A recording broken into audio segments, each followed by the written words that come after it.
Hello అండి. నమస్తే. Welcome back to our channel simply Saritha. ఈరోజైతే మీకు ఇంట్లోనే పీనట్ బటర్‌ని హెల్తీగా, టేస్టీగా ఎలా ప్రిపేర్ చేసుకోవాలో చూపించబోతున్నాను. ఇలా ప్రిపేర్ చేసుకున్న పీనట్ బటర్ అయితే చపాతీలో కానివ్వండి, బ్రెడ్‌లో కానివ్వండి చాలా బావుంటుంది.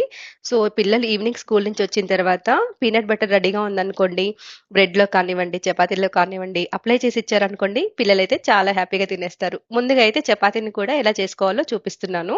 దీనికోసమైతే ఒక కప్పు గోధుమ పిండి తీసుకొని కొద్దిగా సాల్ట్ యాడ్ చేసి కలుపుకున్న తర్వాత మెల్లమెల్లగా వాటర్ యాడ్ చేస్తూ చపాతీ పిండినైతే స్మూత్‌గా కలుపుకోవాలి. ఇప్పుడు పీనట్ బటర్ కోసమైతే ఒక కడాయి పెట్టుకొని, ఒక కప్పు పల్లీలని తీసుకొని, ఇలా నేను చూపిస్తున్న విధంగా స్లోగా వేయించుకోండి. మీడియం ఫ్లేమ్ పెట్టేసి లోపల వరకు వేగేలాగా వేయించుకోండి. అప్పుడే మనకి పీనట్ బటర్ అనేది చాలా టేస్టీగా ఉంటుంది. అండ్ పాడవకుండా ఉంటుందనమాట. సో, ఇలా నేను చూపిస్తున్న విధంగా చల్లారిన తర్వాత పొట్టంతా రిమూవ్ చేసేసుకొని, ఇప్పుడు మెల్లమెల్లగా మిక్సీ పట్టుకోవడమే.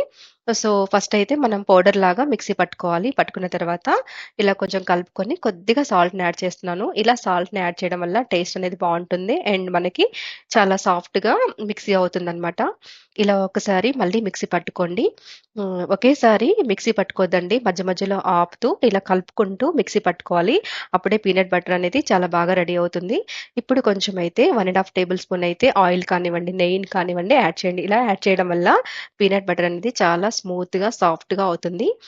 ఇలా ప్రిపేర్ చేసుకున్న పీనట్ బటర్‌ని ఒక గ్లాస్ జార్‌లో స్టోర్ చేసుకుంటే 1 వీక్ అయినా కూడా చాలా ఫ్రెష్‌గా ఉంటుంది. ఇంకా ఎక్కువ రోజులు ఉండాలంటే ఫ్రిడ్జ్‌లో అయినా కూడా మీరు స్టోర్ చేసుకోవచ్చు. ఇప్పుడైతే మీకు చపాతీని కూడా ఎలా చేసుకోవాలో చూపిస్తున్నాను. ముందుగా మనం కలిపెట్టుకున్నాం గదా! పిండైతే చాలా సాఫ్ట్‌గా నానిపోయిందనమాట. ఇప్పుడు కొంచెం పిండిని తీసుకొని మనం రౌండ్‌గా కానివ్వండి, లేదంటే మడత చపాతీలు కూడా చేసుకోవచ్చు. నేనైతే సింపుల్‌గా రౌండ్ చపాతీలైతే చేసేస్తున్నాను. సో, ఇలా చపాతీలనైతే ఆహ్, ఒత్తుకున్న తర్వాత మనం ఇంకా చపాతీలు వెంటనే కాల్చుకుంటే పర్వాలేదు. కాల్చుకోకపోతే మాత్రం ఇలా క్లాత్ కప్పి ఉంచండి. అప్పుడు చపాతీలైతే చాలా స్మూత్‌గా కాలుతాయన్నమాట. గట్టిగా అవ్వవు. సో, పాన్ పెట్టుకొని పాన్ కాలిన తర్వాత చపాతీని వేసుకొని కొంచెం అటు ఇటు తిప్పుకుంటూ కాల్చుకోండి. కొంచెం నెయ్యిని కానివ్వండి, నూనెని కానివ్వండి యాడ్ చేసి చపాతీలైతే కాల్చుకోండి.